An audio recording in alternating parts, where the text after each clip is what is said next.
Let every go signal remind you that you do go farther with Signal gasoline. The Signal Oil Program. The Signal Oil Company and your neighborhood Signal dealer bring you another curious story by the Whistler. Tonight, Seascape.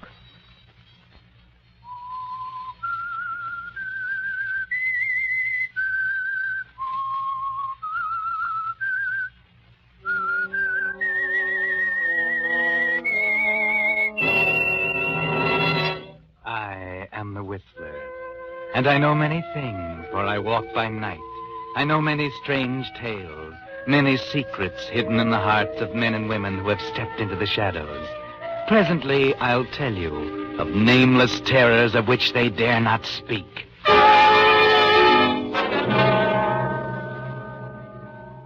But first, Signal Oil Company wants to pass along this timely warning.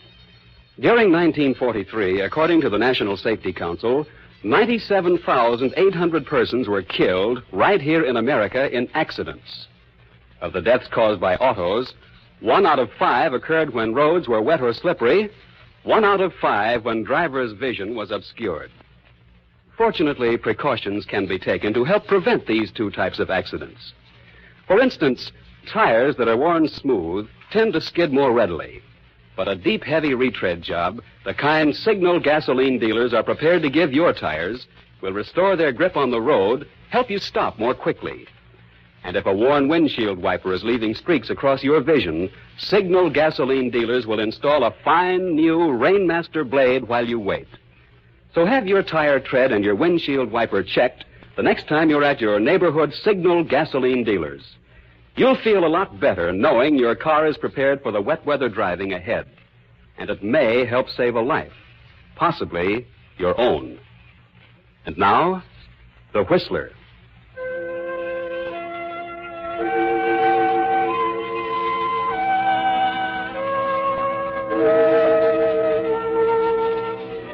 The Atlantic coastline from the Gulf of St. Lawrence south to Cape Hatteras and beyond is a treacherous one, an ever-present threat to the thousands of vessels which have for centuries moved in streams in and out of American ports.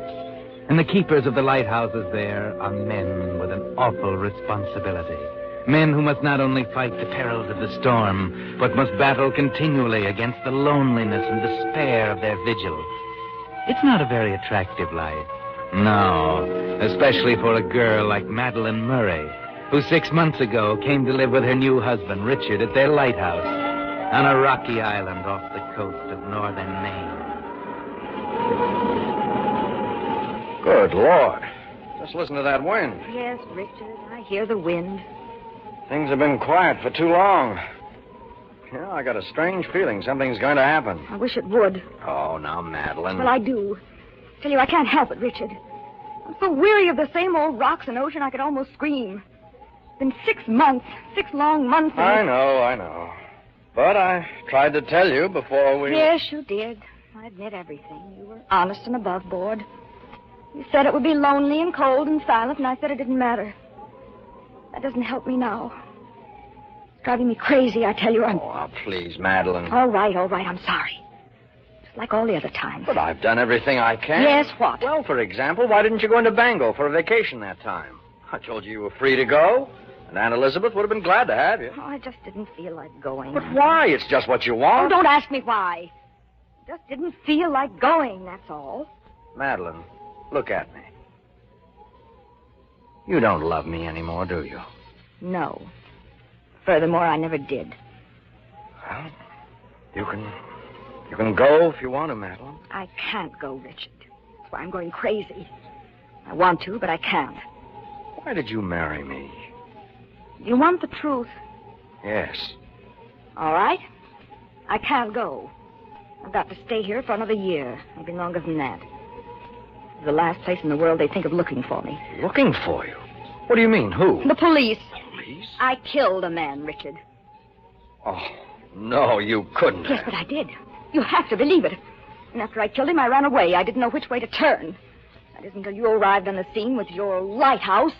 Who was it? Man I loved once. Murderous. You surprised? That's why I married you, Richard. Now, what are you going to do about it? Why did you have to tell me? Because I don't care anymore. Do you understand? As a matter of fact, I think the state prison has a lot of advantages over an acre of rock and a flock of seagulls. They'd hang you. Maybe. It has its advantages, too. You'll find out very soon. There's only one thing to do, Madeline. All right, fine. Radio the police. They'll send me to prison, Richard, but at last I'll be free.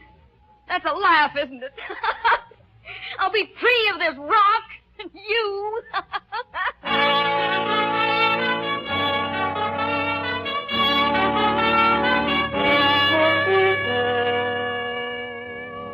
Yes, Richard. There's only one thing to do. Radio for the police to come and get her. That's the law, Richard. To do otherwise would be to shelter a fugitive from justice. That's what you're thinking as the long hours tick away in the stillness of your bedroom. You remember a lot of things now. The night you wandered into the Staghorn Inn 6 months ago and found her there at a table, looking as if she'd been crying. And how you had tried to comfort her without much success until, at last, you had explained your lonely existence at the lighthouse. It was a different story then, wasn't it? Almost as if she'd suddenly got an idea. She was interested then, yes. Enthused about the paintings you brought to town. The seascapes you'd painted during the long, lonesome days there at the top of the point. Remember how she said she was tired of the city and longed to get away from it all, just as you did. And it didn't take her long, just 2 days to be exact, before you were sailing back to the lighthouse with your new bride. But that was 6 months ago. And now you know the truth. Madeline is a murderess. It's the next day. The nor'easter hits with full fury, but you hardly hear it as you sit and stare out of a window at the top of the tower. Hello, dear. Lonesome? Madeline, please. Oh, why so gloomy? After all, I'm the one who's going to prison. I still can't believe it. Oh, you will in time. Now, if you were a good husband, you'd be bustling around the house arranging a going-away party for me. You're not going away. You mean you didn't send the radio message? No, I couldn't. Oh, you love her.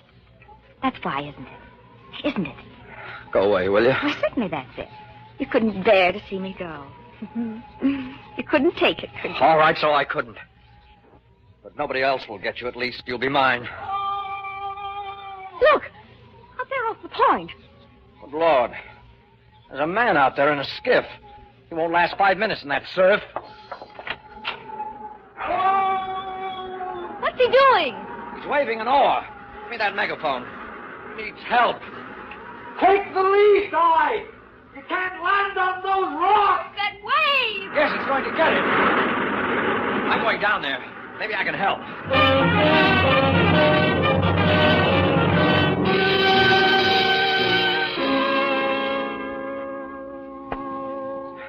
All right, here you go.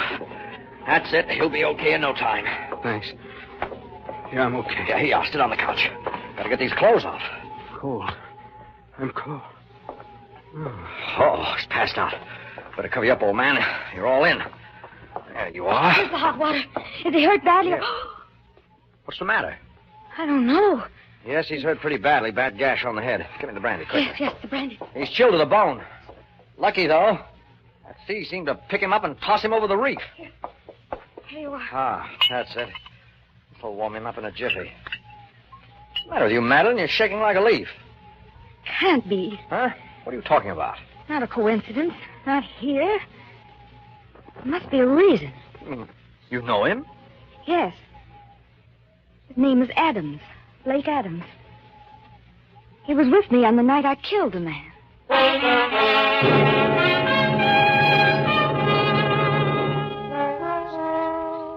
Yes, Madeline, the night you killed a man was a night neither you nor Blake Adams will forget for a long time. You're thinking now, as Blake lies there unconscious, of the afternoon the wire came from Maxie, saying he was just passing through town. Casual he was, just as if he hadn't run out on you, as if nothing had ever happened, just as if he were looking up a dear old maiden aunt. And when you told Blake about it, you were glad you couldn't read your mind, because it was full of murder. The way to do it didn't come to you, though, until Blake suggested you ask Maxie up to the apartment for a drink, just for old time's sake. Then it was as clear as a blueprint. Maxie was strictly a one-drink man, but this time one would be enough.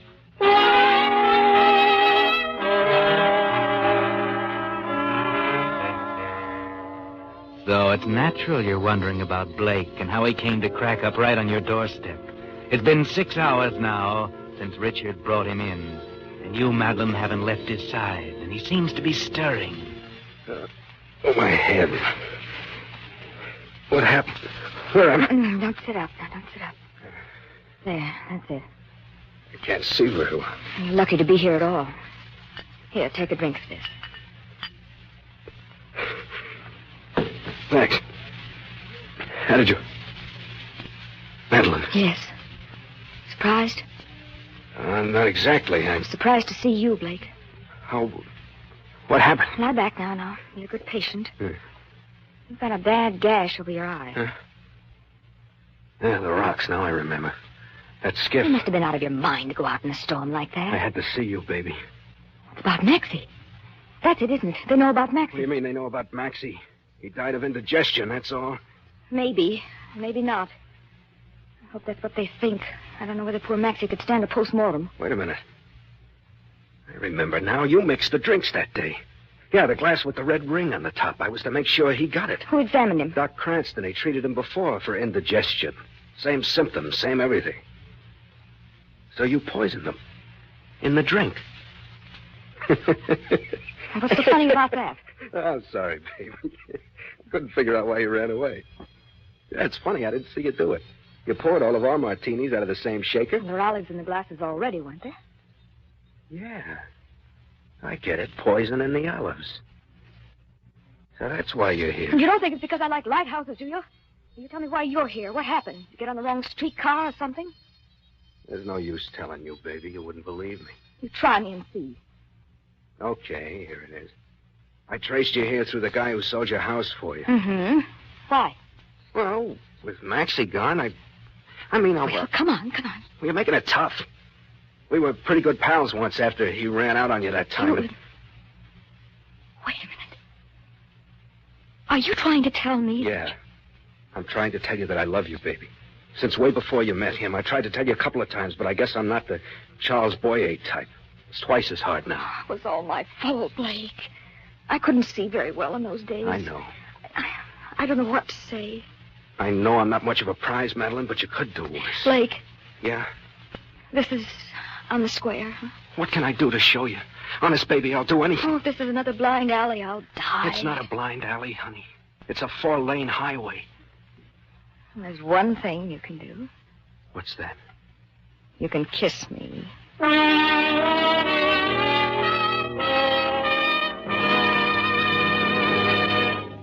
You were listening to The Whistler, brought to you by your friend, the Signal Oil Company, marketers of famous Signal gasoline, your best buy today. Remember to let every go signal remind you do go farther with Signal gasoline.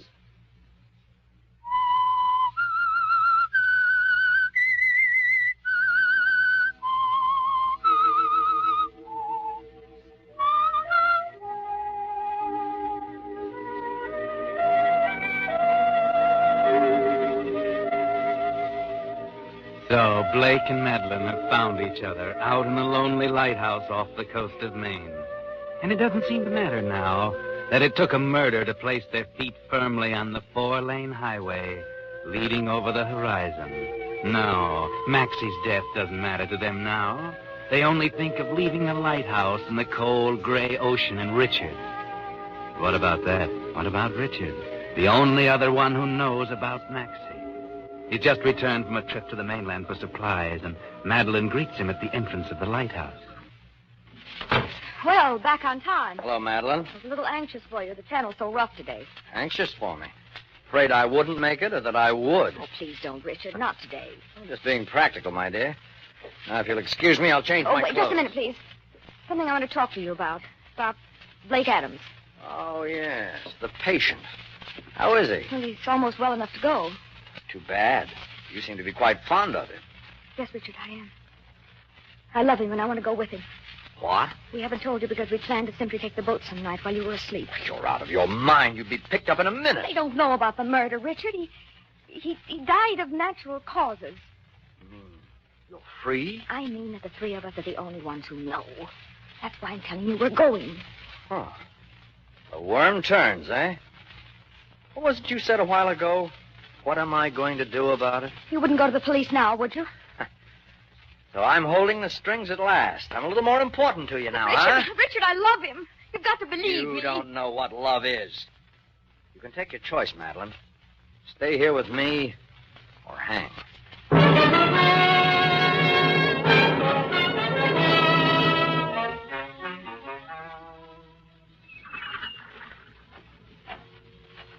Thanks, huh? What? It's hard to believe today that I cracked up right out there, just like a mill pond. What's thinking, Madeline? I don't know. Maxie, I guess. Oh, forget it. You know, we ought to take off tomorrow. I'm feeling pretty solid. What about Richard? I'll leave him here with his lighthouse. He'll never miss you. I told him about us. Doesn't want me to go. So what? What can he do? Well, he could tell the police what really happened to Maxie. What? You mean he knows? I told him about it the night of the wreck. He says if I leave, he'll go to the police. Did you see, dear? How could I know you were coming? It didn't seem to matter whether I lived or died. He couldn't dear. testify against you, but... Listen, does he know you poisoned Maxie? I didn't tell him how. Good. He won't be suspicious of his coffee, for instance. What do you mean? Yeah. It's a gamble, but we got a chance. We need 24 hours. Listen, it's about 3 hours from the dock on the mainland to the airport. I got a pal over there with a plane. We can make Miami in 9 hours with luck and catch the Clipper to Rio. I'll leave tonight and get everything set up. I ought to be back here by 8 in the morning. That's where you come in. You mean Richard? Yeah. You gave me some sleeping powder when I first got here. Is there any left? Yes, I think so. It's in the medicine cabinet. Okay, you take care of his breakfast.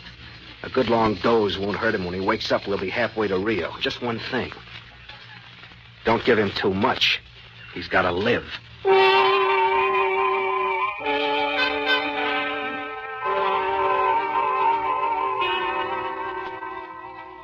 And so, all that night after Blake's departure, Madeline thinks about the job she must do, and of his strange interest in Richard's welfare, the way he emphasized his warning about an overdose.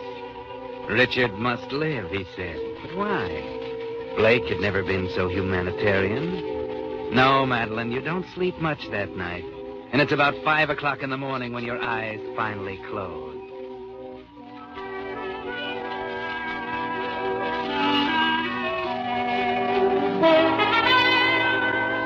Suddenly you wake. You jump into your robe and slippers. Yes, it's 7:30 and Richard's bed is empty. Oh. Good morning, Richard. Oh. Hello. The dory's missing, and our good patient has left. Or am I telling you anything? Are you sure? Yes, I'm sure. Don't try and play innocent, sweetheart.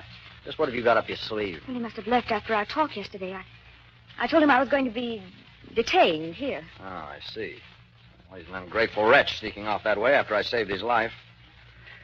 So you've decided to be a good wife after all, eh? I'll fix your breakfast. No, don't bother. I've had it. What about coffee? No, thanks. I had a rotten night. I couldn't sleep a wink.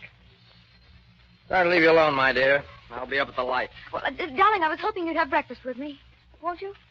Well, aren't we considerate? I'm sorry about everything, Richard. You know, I could almost believe you. If I didn't know you better. I was so wrong, Richard. I lost my head, I guess. Very well. Have your breakfast and come up to the light. There's something I want to tell you. And if you're still bent on being the perfect wife, you can mix me a bromide for this headache. Yes, Richard. Right away.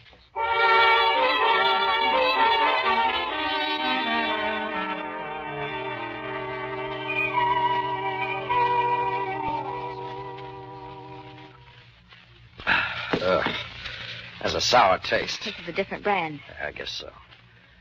Now, about Blake. He knows all about your past? Yes. And are you sure of him? Well, what do you mean? This. Well, an article has been torn out. Now, off the front page. You can still make out the tips of the top headline. Go on, look at it. Well, what about it? It said reward offered. Does that suggest anything to you? I don't know. How sure are you that your little escapade is a dead issue? Oh, you're wrong. He wouldn't do it. I know him. Oh, I don't know. People do strange things for money, Madeline. For instance, at this very moment, he could be telling some interesting things to the police. You got that paper yesterday. What did the article say? Unfortunately, I hadn't got around to reading it. You know, it wouldn't surprise me a great deal to discover you might be a bit hotter than you think. Well, I think I'll go down and take a short nap. Wake me at 10, will you?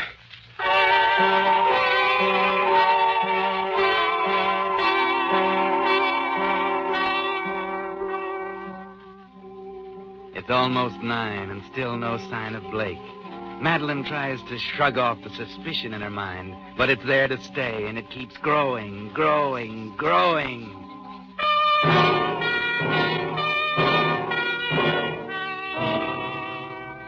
It's 10 now, and while Richard sleeps downstairs, you pace the floor. No, he wouldn't do that to you, but where is he? What could keep him this long? It's a double cross. It must be. Yes, so why did he warn you against the overdose? Richard is precious to him, that's why. They don't pay rewards on arrests. They pay off on conviction. And Richard knows enough to convict you. Blake isn't coming back. The next thing you will see is a boatload of police. Yes, that's it, the launch down at the landing. Your only chance. Maybe you can make it before they get here. You can just get to the mainland. Now to find your small pistol and slip it in your purse. And now down to the launch. But wait a minute. There's a boat coming in. It's Blake, and he's alone. Grab the line, honey. Here you go. Where have you been? Don't fancy nuts this time. We won't be here long. You all set? You're late. Yeah. I know. It wasn't as easy as I thought. You take care of him? Yes? What's the matter? I don't know. Come on, I snap don't out of know. it. The plane's all fixed. We'll be in Miami tonight. Cost me $500, but... Wait a minute. You were careful with the sleeping powder, like I said. Yes, just like you said. Why did you say it? What do you mean? Why were you so interested in Richard's health? Oh, one murder rap is plenty in my league, baby. Come on, we gotta go. Wait a minute. I've been thinking, Blake. Now, wait a minute. Something I found up in the house started me thinking. Well, think on the way. We haven't time to be standing around passing the time of day. Come on. Just a minute. It was a newspaper with an article cut out about a reward. Where did you find that? You tore it out, now, didn't you? They're offering a reward for me. No, you're wrong, baby.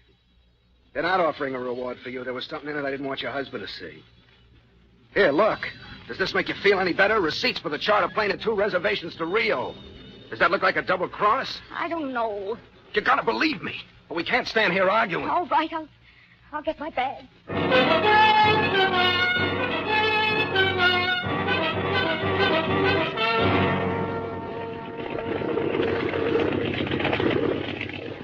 He's meeting us down the coast a few miles with a car. I thought it'd be safer.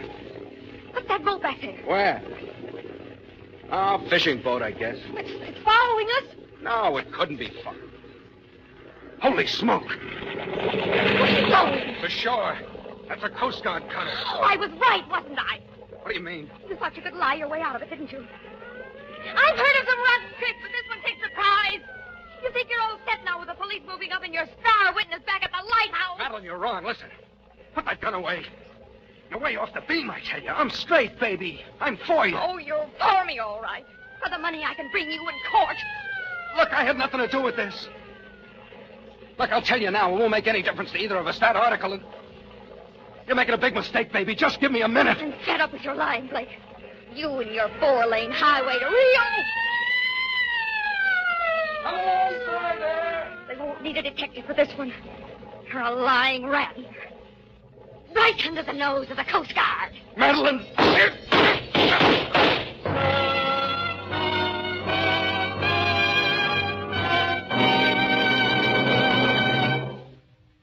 The Whistler will be back in just a moment with a strange ending of tonight's story. Meantime, here's the answer to a question many drivers have asked. Does motor oil have any effect on gasoline mileage? The answer is yes, definitely. It's only logical that anything that helps your motor run better will also help it deliver more power from the gasoline it uses. That's why the 7-way protection which Solvent Refining gives Signal 4-Star Motor Oil is doubly important today. You see, because of Solvent Refining, the latest, most costly process known to oil engineers, pure paraffin-based Signal 4-Star Motor Oil has triple-strength film that clings to motor surfaces, seals in power, retains its lubricating quality for longer miles, and actually forms less carbon. Best of all, while you're enjoying this improved performance, you're profiting in 2 extra ways. 1, in longer motor life, and 2, in helping your gasoline go farther. So make your next oil change a change to solvent-refined Signal 4-Star Motor Oil. It's one of the famous Go Farther Signal products featured by that lubrication specialist whose permanent business is helping cars go farther. Your neighborhood Signal gasoline dealer. Now, back to the Whistler.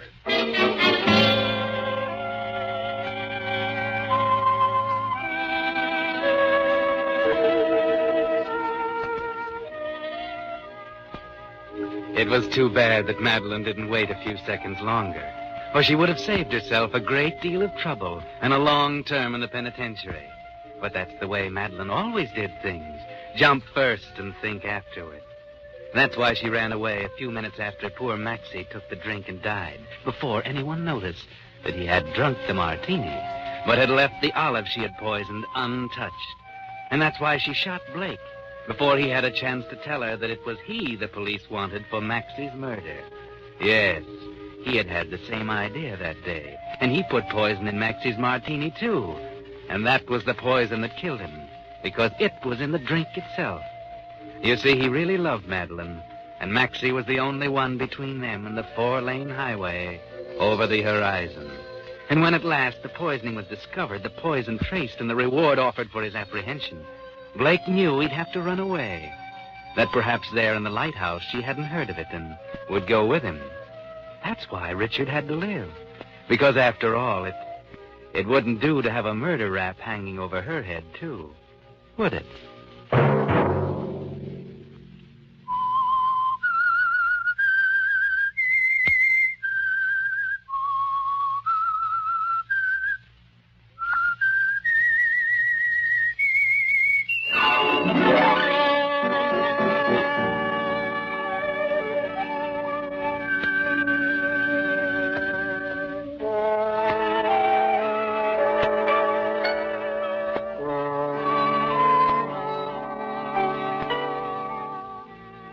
Next Monday at 9 o'clock, the Signal Oil program will bring you another strange tale by the Whistler. The Signal Oil program is broadcast for your entertainment by the Signal Oil Company, marketers of Signal's famous Go Farther gasoline and motor oil, and by your neighborhood Signal Oil dealer, who is at your service daily to keep your car running for the duration. The Signal Oil program, produced by George W. Allen, with story by Vic Kushner, music by Wilbur Hatch, is transmitted to our troops overseas by the Armed Forces Radio Service. Bob Anderson speaking for your friend, the Signal Oil Company, and suggesting once again that you let every go signal remind you that you do go farther with Signal gasoline. This is CBS, the Columbia Broadcasting System.